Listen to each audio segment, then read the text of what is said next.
Welcome back everybody, my name is Eltimar and we are going to be continuing our Let's Play of Pillars of Eternity where we left off last time. We were about to do the White Forge fight. It's a big fight. Actually, it's a huge fight. And I think we need to find an effective place to stand for this upcoming fight. I'll steal your kind of crappy ring.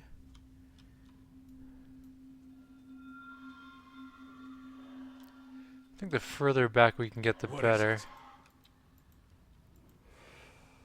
And here we go. The Guardians will hold the door as long as need be. Everyone else is ready. So few of us remain.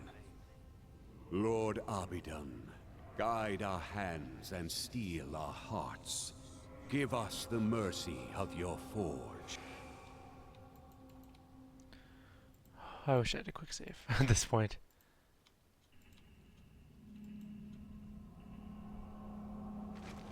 Hey, there's stairs over there. Not a very good place for us, but still. A large stone dragon skull stands silent vigil at one end of the circular chamber. Within its maw is a network of steel dividers, tubes, and vents, indicating that this impressive construction served as the furnace for the White Forge. There is a shallow basin at the foot of the furnace, and in the eye sockets of the skull itself are golden rings, evidently meant to house some manner of gem or instrument. We'll put Adra into both. With a little climbing, you are able to reach the eye socket and carefully wedge the sphere into place. It fits snugly, and you think you can sense a small ripple of energy as the eye is set within. You feel a faint vibration through the skull. It grows in intensity until the very ground seems to shake, loose cobblestones rattling in their settings. You leap from the furnace to confront what is coming. What stirs in the heart of the battery? Yes. Hey there. Let's readjust Just say our the word. positioning just a tiny bit here Oh? before this actually goes off and we are in a I'm fight here. for our lives. Yeah? All right, something along that will be good. Yes. Next one. Place an adrosphere in the right eye socket. You climb into position and carefully set the adrosphere in the center of the skull's eye socket. The sphere fits perfectly, and it drops into place. I'm gonna reread that. The sphere fits perfectly, and as it drops into place, a peculiar burst of energy ripples outward from the dragon's eye and through you. Can't read today. The air shifts almost imperceptibly around you. The adrosphere you have placed suddenly blazes with an orange light, fading from blinding brightness to the vibrant glow of a campfire. Thin smoke rises from both orbs, and in the depths of the furnace you think you can hear the rattling of machinery. Heat. Tremors. They returned. Yeah, they do. I have a better idea. We're gonna go fight these guys over here, I think. I think the stairs are gonna offer us a way safer environment. Plus, he has boots of speed. He can book it. I hope. Mm-hmm.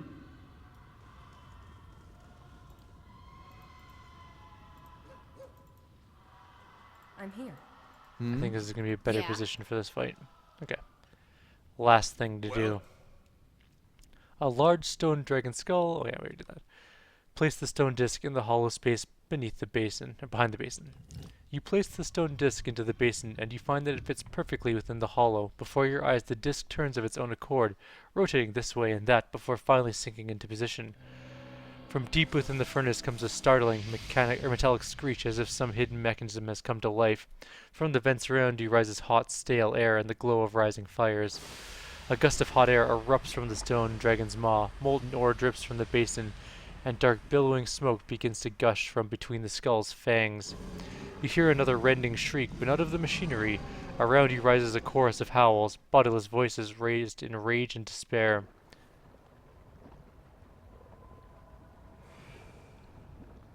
Remember yourselves, Pargrunen. Defend the battery. Run away. Keep running away. Don't care about this, about disengaging at the moment. Just keep running. Oh?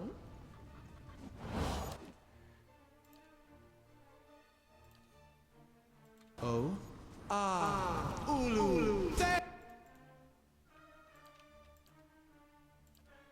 Not you.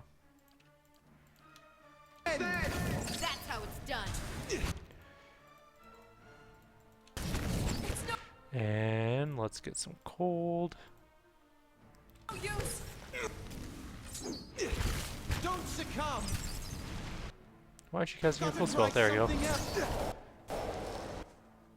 Okay. Obviously fire is not going to work very well here. Raw damage should though. Oh, maybe not.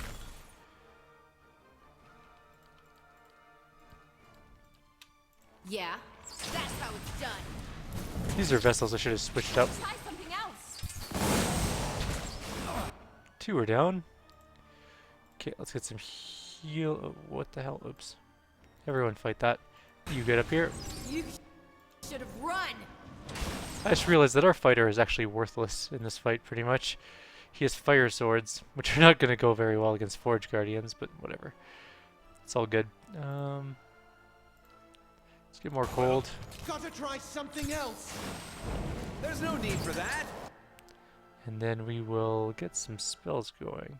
Blast of Frost, I think. Now we gotta kind of be careful with Blast of Frost. We could accidentally hit our own people, which we might do. A little bit. That's okay. Forge Guardians are almost all near death. Have to try something Come on, else. kill that one off. Anytime now. Ooh, that hurt. Let's heal. Gotta have something here that.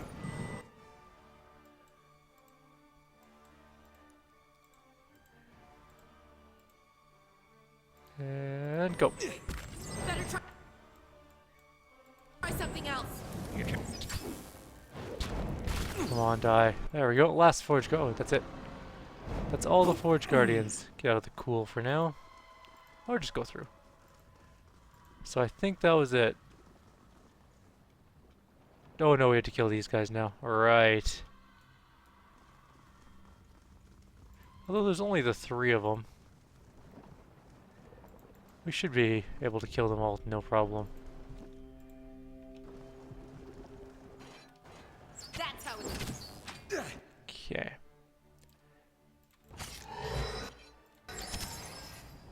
Well, that was unfortunate. Okay, everybody shoot that one.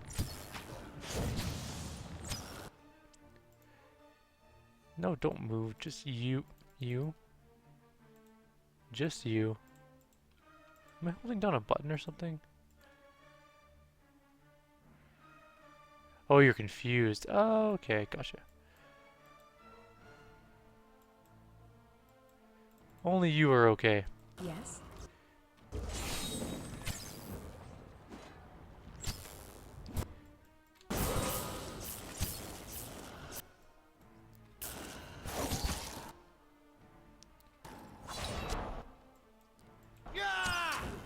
Okay, back to this. I want tentacles.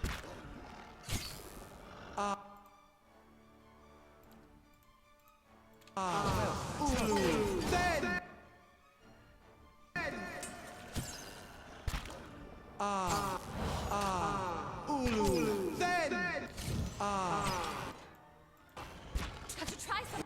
Come on, die already. Did you not get your spell off? How many times did you get interrupted? Go fight. Okay, we got one down. You better.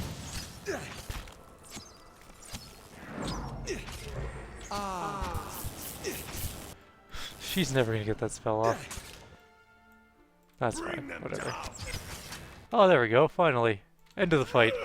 They can at least help out for 3 seconds. Yes.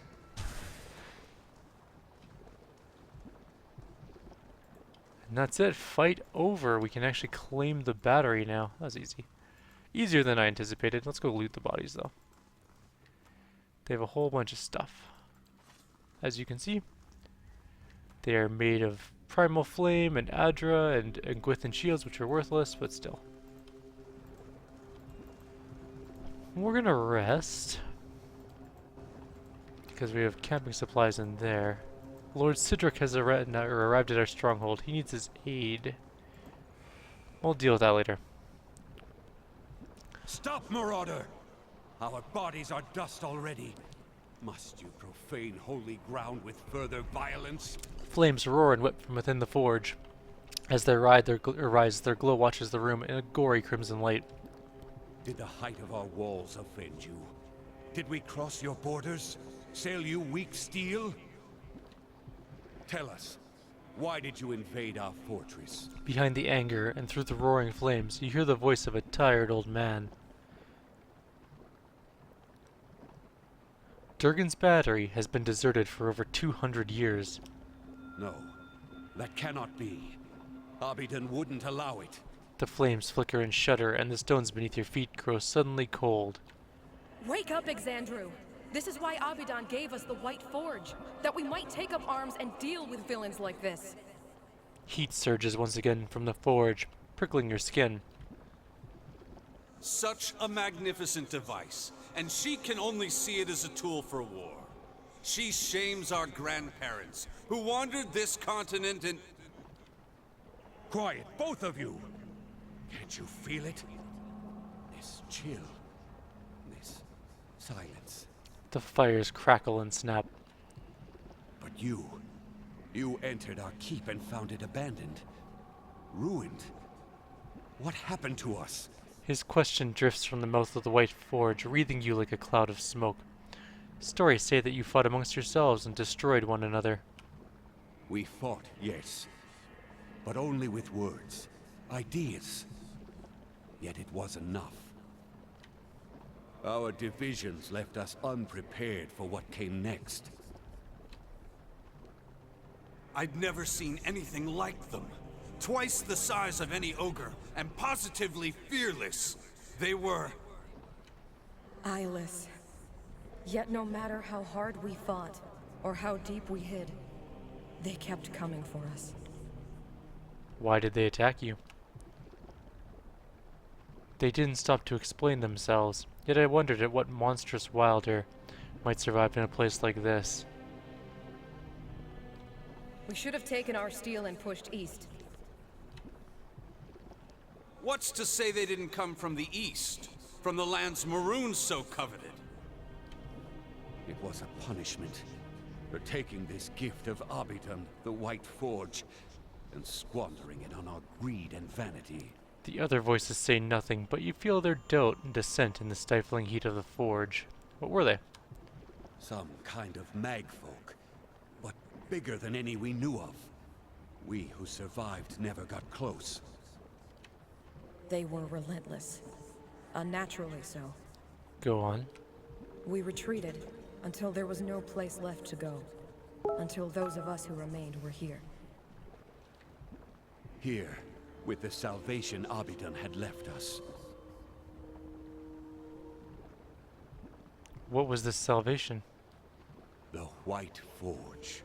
With it, our smiths pulled the souls from our bodies and preserved them in the very stones of Durgan's battery. It was agony. Feeling your soul ripped from your flesh. Feeling every part of you torn asunder. But it saved us. Imprisoned us. It was Abidon's grace. Now, we inhabit the monument our people built to the White Forge. How does the White Forge work? Its fires have been blessed by Abidon. They're fed by Eora's molten heartbeat and veined with Audra that runs to the center of the world. Which explains their conductive power. See, these Audra veins allowed us to siphon essence into steel as we shaped it. And that essence, the extraordinary heat of the forge, and our smith's skill is what made Durgan's steel so remarkable.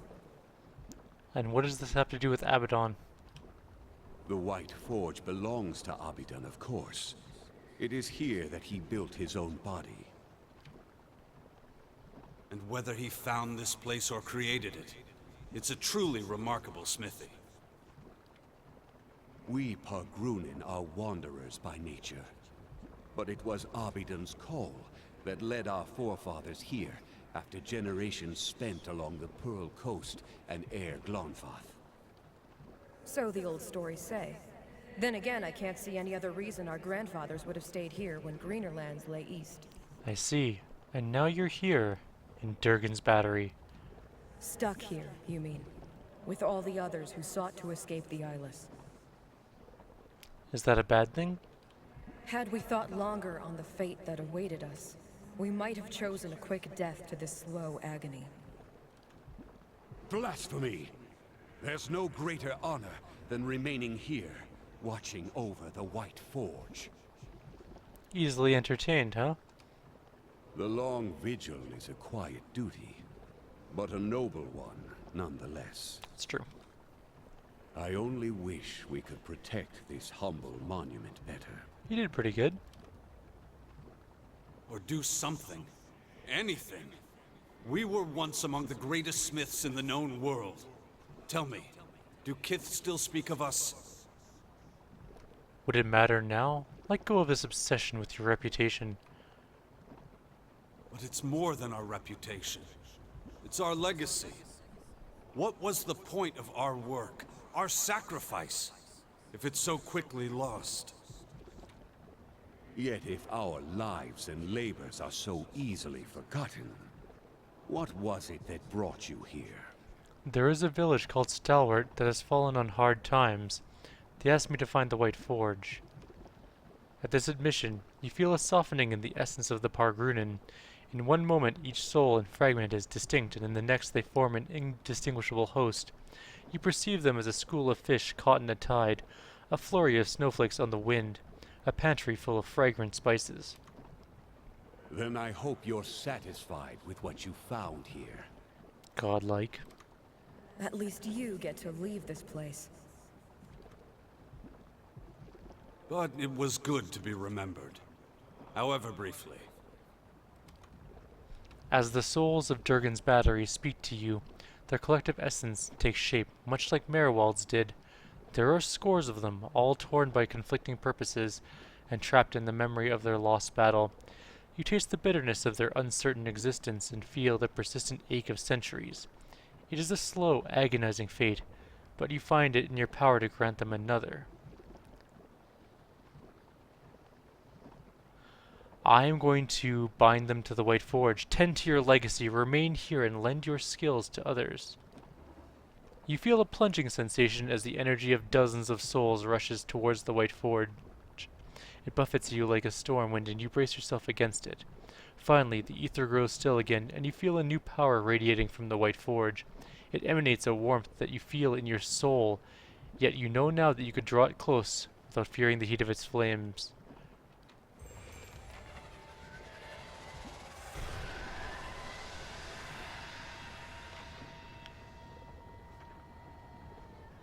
The White Forge is now available for use. It has the unique ability to refine Durgan iron ingots. Multiple iron ingots are required to create a single refined ingot. After refinement, these ingots can be used at any time in enchanting shields, weapons, and armor. Alright. We have a quest to do. Let's send our good friend... Yeah, you. Done. Go. Alright, so we are officially done here. We can go back and let them know. Oh, I guess we can't. It'll come up eventually anyways. We should be able to go back to Cadnoa and hear about our journey back to the White March again. Hopefully. Anyways.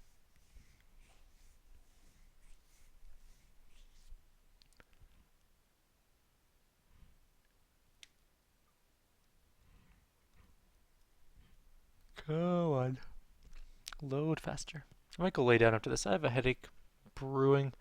I kind of wanted to do another... Time you stepped out of Durgan's Battery and into the new snow outside, word had already spread of strange lights rising from the fortress, and energy crackling in the sky.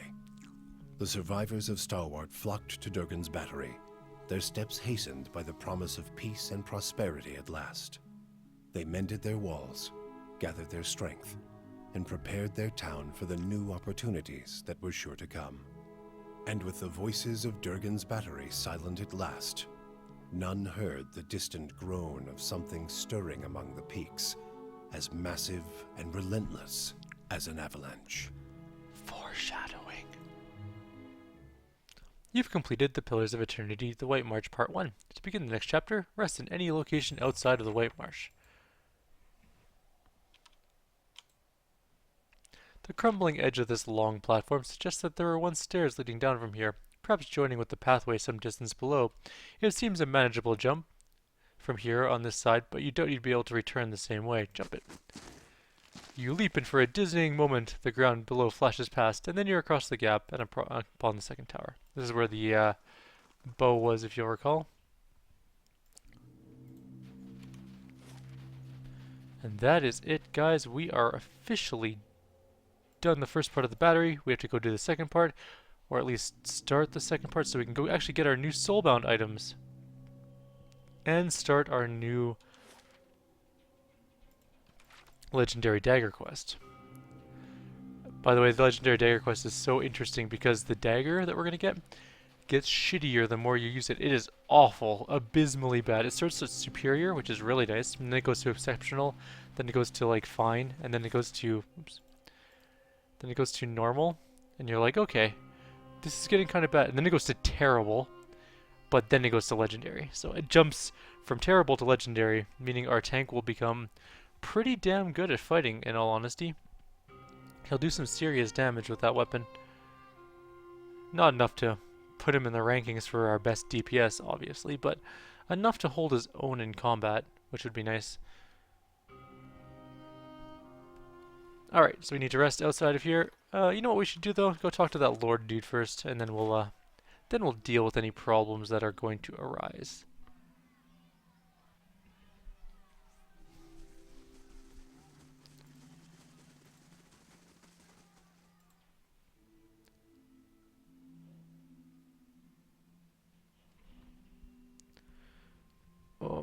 I think I'm gonna go have a shower and lay down after this video, though. I wanted to do another Hordes of the Underdark video today because I love that expansion and I'm so stoked for it, but I'm not feeling awesome today.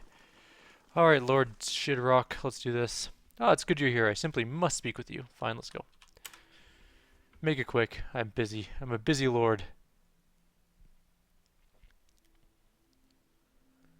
As I'm sure you are well aware, wealth has a way of birthing enemies. My fortress is beset by thieves. I am sure one of the lesser nobles is after my treasury. This has the stink of jealousy upon it. It will be weeks before I can secure my holdings, and by then it will be too late, and I haven't the connections to hire mercenaries on short notice. And so I turn to you, my lord. Is there anything you can do? Make a stand, defend your keep. I don't have the resources, my lord. My forces are spread thin. I need an army. You have the support of the Crucible Knights. They should be more than enough to fend off thieves. Thank you.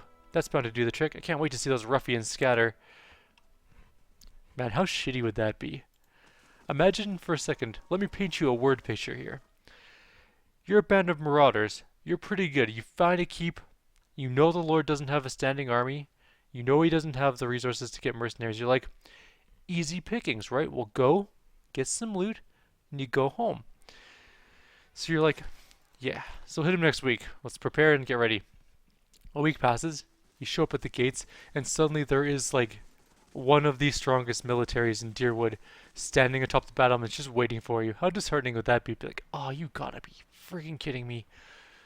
That's how I would feel anyways. We should rest here. Rest o'clock. Let's take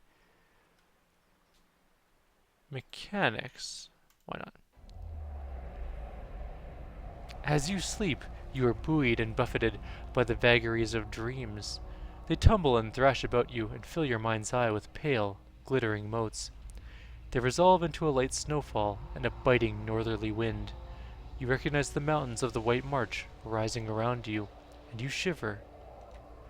You see Stalwart a few miles away, quiet and still, but for a few curling streams of smoke rising from the chimneys. Durgan's battery is perched above it, its shadow stretching into the valley. Above it all, you hear a deep, slow rhythm. At first it sounds like a distant drumming, but then it grows louder, cracking through the dry air and booming from the mountain peaks. It builds until you can feel it reverberating beneath your feet. Let's go to the battery. You head towards the fortress, but soon the shaking ground halts your progress. Each thud comes louder and faster than the next. Thunder echoes from the mountaintops as great sheets of ice and snow tumble down the slopes. But the rhythm keeps building, shattering frozen lakes like crystal saucers. New ravines split through the mountains as old chasms fill with snow and scree. A rock slide buries Stalwart, and Durgan's battery is shaken into rubble. Shadows rise over the mountains, the vanguards of a massive army. You flee. You tumble from the foothills and bound across the Deerwood, feeling the rumble of the advancing army all the while. Let's go to Defiance Bay.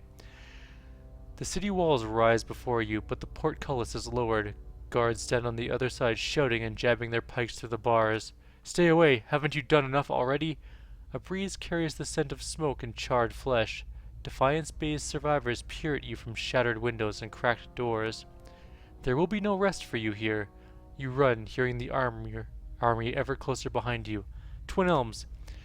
You reach the palisades and stone arches of the Glenfathan city. You hope to find sanctuary amidst the ancient ruins, but instead you find the gates bristling with guards. Turn back, Estremor. Take your curse far from our sacred halls. They glare at you over the tips of spears and nocked arrows. With the rumbling growing closer, you have no choice but to flee elsewhere. Cadnois.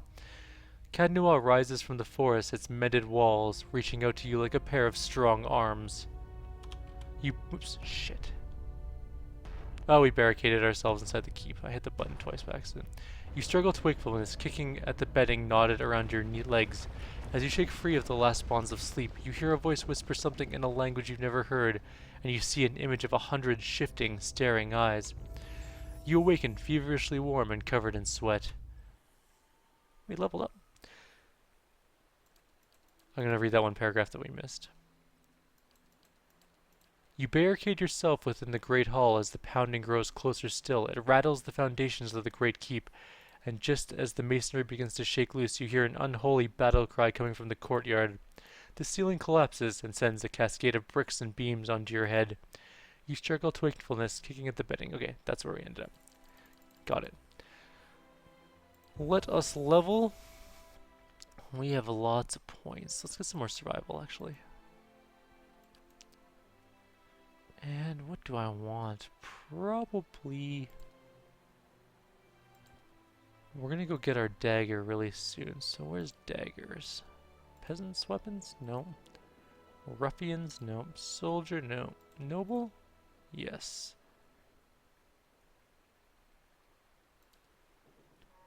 Eventually I'll grab Hold the Line too. I think that would be my last one. Yeah, something like that. I think Noble. So 6 accuracy versus...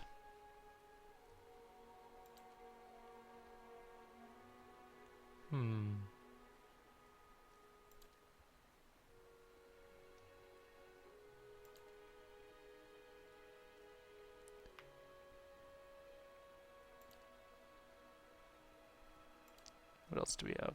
What can we do? We could get Apprentice's sneak attack, but it's not very good for us.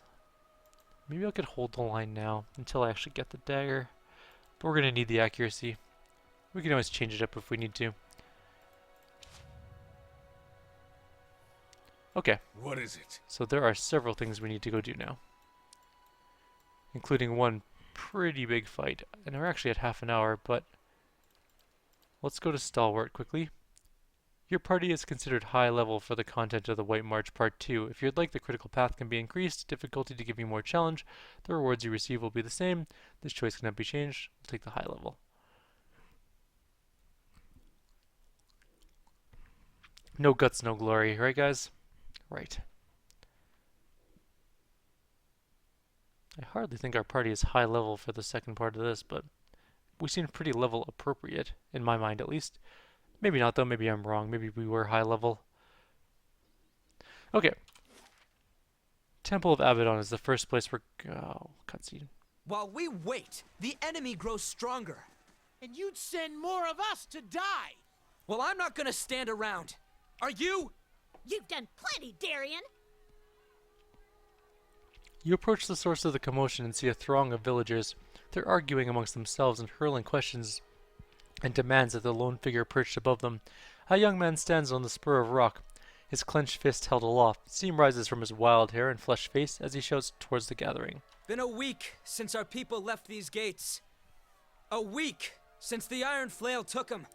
He paces the outcropping, his eyes burning. You see a few scattered nods in the crowd. Yet we wait here behind our sturdy new walls, hiding in our rebuilt homes. We've done nothing. How'd you rebuild so fast? It's been like 3 days. He brings his fist into his palm with a sharp smack. The crowd erupts, bristling with pointed fingers and pointed words. One woman steps forward, her eyes lock on the young man. Who are you to tell us how to defend our own? You ain't been here 2 months! Several of the others grunt and hoot. You feel a shift in the crowd like a changing tide. And since I got here, I've been working alongside the rest of you. Don't start with that again. A handful of others nod along with him, but they cringe and flinch as another villager joins the fray, shaking his finger at the young orator. Well, it was your idea to send our people to that damned fort in the first place. If it weren't for you and the other leeches that come up with you, we wouldn't be in this mess. The new accuser raises a chorus of furious cries. Darien raises his hands for calm, but the crowd's wrath is snowballing. I'm going to actually end the video here. I'm going to do another one right away. It's only at 3 o'clock. I can wait to go for my little nap and lay down. You know what? We're going to keep pressing on, and you know why? Because I love making these videos for you guys, and I'm really excited to continue. I don't really want to give up for the day right now. I can go rest afterwards. So, like always, if you have any suggestions or comments, please leave them below. Otherwise, I'll see you guys in the next video. Take care.